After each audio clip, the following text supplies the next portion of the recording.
Mega family versus Allu family అంటూ social మీడియాలో troll అవుతోంది. ఇవాళ ప్రమాణ స్వీకార కార్యక్రమంలో అల్లు ఫ్యామిలీ కనిపించలేదు. దీంతో అల్లు కుటుంబాన్ని పవన్ ఆహ్వానించలేదన్న అనుమానాలు వ్యక్తమవుతున్నాయి. ఎన్నికల ప్రచారం చివరి రోజు అల్లు అరవింద్ పిఠాపురం వెళ్లి పవన్కు మద్దతు తెలిపారు. అదే రోజు నంద్యాల వెళ్లి వైసీపీ అభ్యర్థి శిల్పా రవిచంద్రారెడ్డికి అల్లు అర్జున్ మద్దతు తెలిపారు. అప్పటి నుంచే మెగా ఫ్యామిలీలో రచ్చ మొదలైనట్టుగా తెలుస్తుంది. అల్లు అర్జున్ సాయి ధరమ్ తేజ్ అన్ఫాలో చేయడంపై సోషల్ మీడియాలో హాట్ డిబేట్ నడుస్తోంది. ఎక్స్లో అలాగే ఇన్స్టాగ్రామ్లో సాయి ధరమ్ తేజ్ అల్లు అర్జున్ని అన్ఫాలో చేశాడు. అల్లు అరవింద్ ఆది విదేశాల్లో ఉన్నారని కుటుంబ సభ్యులు చెబుతున్నారు. అయితే తాజాగా అల్లు ఫ్యామిలీ పవన్ కళ్యాణ్ ప్రమాణ స్వీకారంలో కనిపించకపోవడంతో రెండు ఫ్యామిలీల మధ్య కొంత గ్యాప్ వచ్చినట్లుగా కనిపిస్తోంది.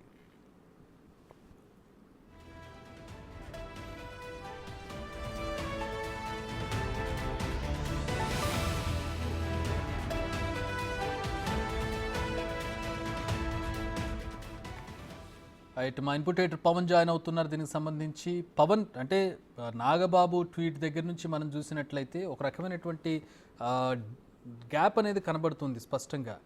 ఈరోజు ప్రమాణ స్వీకార కార్యక్రమానికి ఆహ్వానం అందిందా అంటే నిన్నైతే మనం న్యూస్లో చూసాం అల్లు అర్జున్ కూడా ఆహ్వానం వెళ్ళినట్టుగా. అంటే టీడీపీ తరపున కానీ ప్రభుత్వం తరపున కానీ ఎందుకు అల్లు ఫ్యామిలీ కనిపించలేదు? ఆహ్వానం వెళ్ళిందా వెళ్ళలేదా? వెళితే ఎవరి తరపు నుంచి వెళ్ళింది?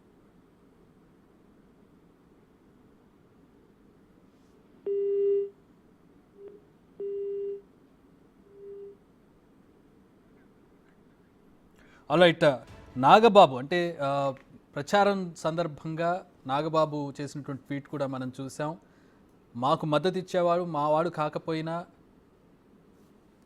అంటూ ఆయన ట్వీట్ చేశారు. అలాగే మాకు మద్దతు ఇవ్వనివాడు మావాడైనా కూడా మాకు వ్యతిరేకి అంటూ ఆయన ట్వీట్ చేశారు. ఆ తర్వాత ట్వీట్ను డిలీట్ చేశారు. ఇక దానికి సంబంధించి ఆయన తర్వాత ఏమీ మాట్లాడినటువంటి పరిస్థితి ప్రస్తుతం చూస్తున్నాం. అంటే అది ట్వీట్ దానికి సంబంధించిన వివరణ కూడా ఆయన ఇచ్చే ప్రయత్నం చేయలేదు. ఆ తర్వాత జరిగినటువంటి పరిణామాలు ప్రస్తుతం మనం చూస్తూ ఉన్నాం. వైసీపీ ఓడిపోయింది. వైసీపీ అభ్యర్థి తరపున అల్లు అర్జున్ ప్రచారం చేశారు. తన భార్య ఫ్రెండ్గా శిల్పా రవిచంద్రారెడ్డిని ఆయన పరిచయం చేస్తూ తనకు ఓటేయాలని గెలిపించాలని చెప్పి కోరారు. ట్విట్టర్ వేదికగా ట్విట్టర్లో పవన్ కళ్యాణ్కి మద్దతిస్తూ అంటే మద్దతు అంటే సపోర్ట్ చేస్తూ ఆయన చేసినటువంటి ట్వీట్ని చూసాం. కానీ నేరుగా ఆయన బై పర్సన్ వెళ్ళి అక్కడ మద్దతు ఇవ్వకపోవడంతో ఒక రకమైనటువంటి గ్యాప్ కనబడినట్లుగా అప్పుడు భావించారు. ప్రస్తుతం జరిగినటువంటి పరిణామాలు ఈరోజు కీలకమైనటువంటి ప్రమాణ స్వీకారం ఉంది. అక్కడ మెగా ఫ్యామిలీ మొత్తం కూడా తమ ఆనందాన్ని పంచుకుంటున్నటువంటి పరిస్థితి. పవన్ కళ్యాణ్ మొదటిసారి ఎమ్మెల్యే అయ్యారు, మంత్రిగా ప్రమాణ స్వీకారం చేస్తున్నారు, ప్రభుత్వంలో భాగస్వామి కాబోతున్నారు. నిజంగా ఇది ఒక పెద్ద ఈవెంట్ మెగా ఫ్యామిలీకి సంబంధించి. కానీ ఇలాంటి ఈవెంట్లో అల్లు అరవింద్ కానీ అల్లు అర్జున్ కానీ కనపడలేదు. అంటే అల్లు అరవింద్ విదేశాల్లో ఉన్నారని ఒక సమాచారం అందుతుంది, ఆయన ఆఫీస్ వర్గాలు చెబుతున్నాయి. మరి అల్లు అర్జున్ ఎందుకు వెళ్ళలేదు? నిన్న న్యూస్లో చూసినట్లయితే అల్లు అర్జున్కి కూడా ఈరోజు ఆహ్వానం ఉన్నట్లుగా తెలుస్తోంది. మరి నిజంగా ఆయనకు ఆహ్వానం వెళ్ళిందా, వెళ్ళినా ఆయన రాలేదా, లేదంటే ఆయనకు అసలు ఆహ్వానమే పంపలేదనేది ప్రస్తుతం చర్చనీయాంశంగా మారింది. ఈ నేపథ్యంలో సాయి ధరమ్ తేజ్ అన్ఫాలో చేశారు. సోషల్ మీడియాలో ఒకరినొకరు ఫాలో చేయడం అన్ఫాలో చేయడం అనేది పర్సనల్ ఇష్యూస్గా మారిపోయినటువంటి పరిస్థితి.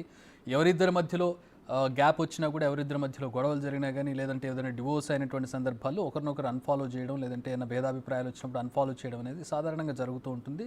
దాన్ని పర్సనల్ రిలేషన్షిప్స్ కూడా ముడిపెట్టుకునేటటువంటి పరిస్థితి ప్రస్తుతం మనం చూస్తున్నాం. ఈ నేపథ్యంలో సాయి ధరమ్ తేజ్ ఆయన ఫ్యామిలీ మెంబరే. సాయి ధరమ్ తేజ్ కూడా సాయి ధరమ్ తేజ్ ప్రస్తుతం అల్లు అర్జున్ని అన్ఫాలో చేసినట్టుగా తెలుస్తుంది ట్విట్టర్లోను అలాగే ఇన్స్టాగ్రామ్లోను. సో ఇది దేనికి సంకేతం అనే దానికి సంబంధించి ప్రస్తుతం చర్చ జరుగుతుంది.